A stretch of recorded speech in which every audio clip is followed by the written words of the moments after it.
Dan setelah terbukti nggak ngaruh, itu Nasdem mulai malu-malu kucing tuh. Atau malu-malu onta gitu ya. Yang kemudian kayaknya mulai kembali lagi atau menjaga hubungan dengan Pak Jokowi lagi gitu. Karena Nasdem unggah foto Paloh rangkul Jokowi, tanda-tanda Paloh sedang rindu dan akui blunder usung Anies. Ditulis oleh tim redaksi jurnal, dikutip dari berbagai sumber. Kalau bisa saya bilang, partai yang paling bingung sekarang ini adalah Partai Nasdem. Partai yang dikomandani Surya Paloh ini benar-benar sedang di ujung tanduk sejak mereka mendeklarasikan diri sebagai partai pengusung Anies Baswedan untuk calon presiden mereka. Halo, kembali berjumpa dengan suara Fani Bakri di channel Media 45. Ketua DPP Partai Nasdem, Willy Aditya, buka-bukaan soal alasan partainya mengunggah foto Ketua Umum Surya Paloh yang merangkul Joko Widodo bersamaan dengan hari ulang tahun Presiden pada Rabu 21 Juni. Sesuai keterangan dalam unggahan, Willy menyebut partainya mendoakan Presiden yang berulang tahun ke-62. Soal unggahan foto tersebut, Willy menegaskan sejak awalnya Surya Paloh dan Nasdem merupakan sahabat Presiden.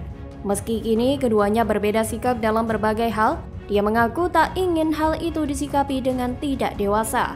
Willy menilai, politik harus diisi oleh orang-orang yang dewasa, bukan yang kekanak-kanakan.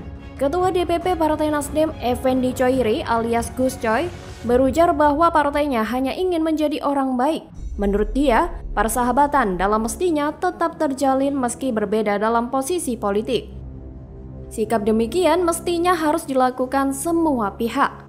Sebelumnya, Nasdem mengunggah momen kedekatan Surya Paloh dan Jokowi di tengah isu panas dingin antara keduanya belakangan usai pencapresan Anies Baswedan. Dalam pertemuan partai koalisi pemerintah pasca Lebaran lalu, Nasdem merupakan satu-satunya partai koalisi pemerintah yang tak diundang saat halal bihalal di istana. Dalam wawancara khusus dengan CNN Indonesia, Surya belak-belakan menyatakan hubungannya dengan Jokowi sudah di ujung tanduk. Namun, dia menyatakan partainya akan tetap mendukung Jokowi hingga akhir pemerintahan. Dia mengaku masih berpikir positif tentang posisi dan kontribusi yang bisa Nasdem berikan kepada pemerintahan Jokowi. Jika diperhatikan, sepertinya Nasdem dan Surya Paloh sedang merasakan sakit karena jauh dengan Jokowi. Entah Nasdem maupun Surya Paloh saat ini mungkin sedang meratapi penyesalan yang mendalam karena mengusung Anies Baswedan.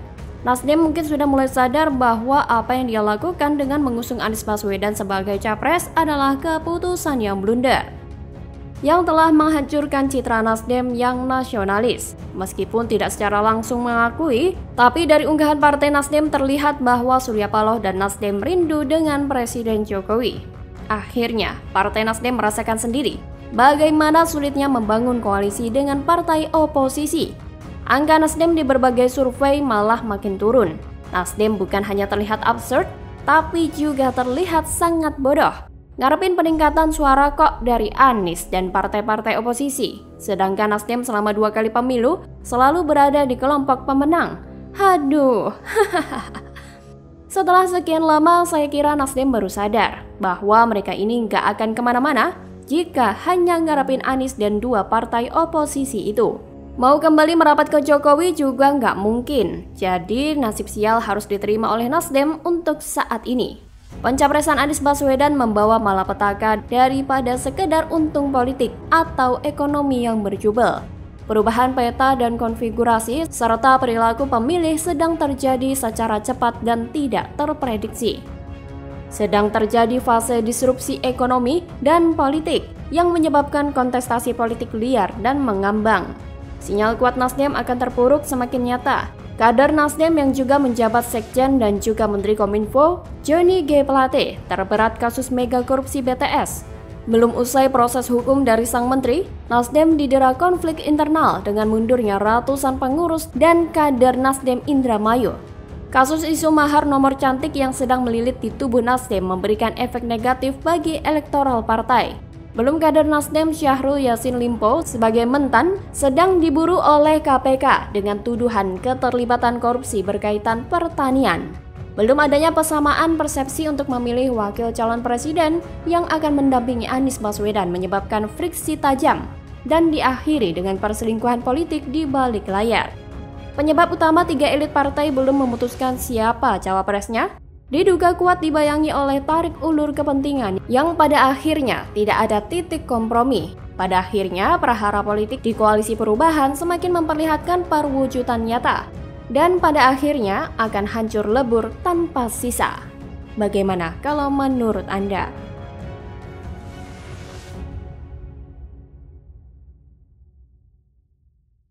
Ya bisa iya bisa enggak, tapi kemungkinannya kecil ya kalau sebelum berangkat haji akan diumumkan. Jadi tidak perlu didorong-dorong, dipaksakan harus sebelum berangkat haji kemudian dikait-kaitkan bahwa nama tersebut disebutkan untuk kemudian minta didoakan di tanah suci. Menurut saya sudahlah kita pisahkan antara ibadah dengan politik. Nasdem dan Demokrat perang terbuka soal pengumuman cawapres. Anies malah diam. Terbukti Anies hanya boneka dan pesanan oligarki. Ditulis oleh tim redaksi jurnal, dikutip dari berbagai sumber. Ya itu kesepakatan bersama, bukan hanya Mas Anies ya. Mas Anies sudah menyampaikan itu kepada ketua-ketua umum. Ini tinggal rapat bersama. Atau malah kita bareng-bareng meyakini nih, Anies saat ini bisa jadi sedang belajar jadi budak oligarki itu. Halo, kembali berjumpa dengan suara Fani Bakri di channel Media 45. Pegiat media sosial John Sitorus menyoroti Partai Nasdem dan Demokrat yang berselisih soal deklarasi cawapres Anies Baswedan sebelum berangkat ke Tanah Suci. Partai Demokrat maunya cawapres Anies Baswedan diumumkan sebelum berangkat haji. Nasdem beda lagi, nama cawapres akan diumumkan setelah pulang haji. Sedangkan Anies hanya diam ngikut saja. Menurut John Sitorus, perbedaan pendapat antara kedua tersebut menandakan bahwa Koalisi Perubahan disetir oleh oligarki karena belum menemukan kata sepakat soal pinjaman uang. Hal itu disampaikan John Sitorus dalam akun Twitter pribadinya pada Selasa 20 Juni 2023. Sebelumnya, Partai Nasdem melihat kecil kemungkinan Anies Baswedan mengumumkan siapa sosok calon wakil presiden Koalisi Perubahan untuk Persatuan sebelum berangkat menunaikan ibadah haji. Dikabarkan Anies akan menunaikan ibadah haji dan berangkat ke Makkah pada 22 Juni. Karena itu, Taufik memandang tidak perlu Anies didesak untuk mendeklarasikan cawapres sebelum ia berangkat ke Tanah Suci. Menurut Taufik, penentuan cawapres Koalisi Perubahan kekinian sepenuhnya menjadi kewenangan Anies untuk mengumumkan. Pasalnya, 3 partai di koalisi sudah menyerahkan mandat tersebut kepada Anies selaku bakal capres. Sebenarnya belum jelas juga apakah ada kesepakatan soal pinjaman uang atau tidak. Namun melihat fakta yang ada bahwa Anies seperti disokong oleh Bohir dalam setiap kampanyenya, maka ada kemungkinan Anies merupakan pesanan Bohir. Maka dari itu, wajar jika Anies disebut tidak lebih dari seorang boneka. Anies hanya politisi yang digerakkan oleh tangan-tangan pendana. Politikus yang bisa bergerak karena asupan dari Bohir oligarki. Sah-sah saja ketika melakukan penggalangan dana kampanye, yang aneh ketika dana tersebut kemudian diperjanjikan tertulis sebagai utang. Tentu patut untuk kemudian dipertanyakan, apakah hal tersebut kemungkinan berhubungan dengan pengerjaan proyek-proyek selama masa pemerintahannya? Apakah hal tersebut terkait dengan harga lem Aibon yang menjadi mahal waktu itu? Apakah itu kemudian bersinggungan dengan berbagai kelebihan bayar? Apakah hal tersebut berhubungan dengan proyek sumur resapan yang masif tapi kacau balau itu? Apakah itu ada hubungannya dengan berbagai proyek tak berfaedah di sepanjang masa pemerintahannya lalu? Jangan disalahkan bila kemudian timbul kecurigaan. Yang jelas pasti Anies Baswedan tidak semerdeka yang digambarkan. Anies Baswedan hanyalah politikus yang perlu uluran tangan Bohir untuk bisa mencapai tujuannya. Anies memang butuh pendana yang punya duit banyak saat ini.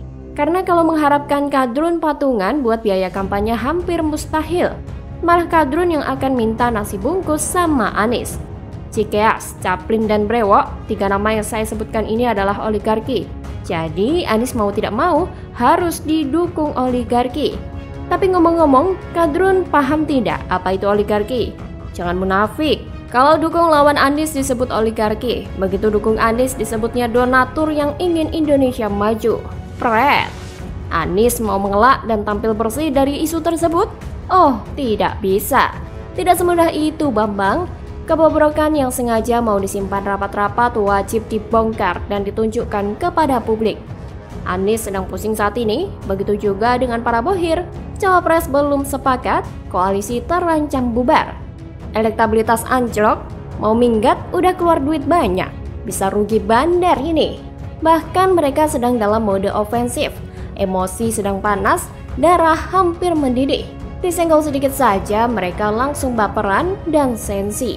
Bagaimana kalau menurut Anda?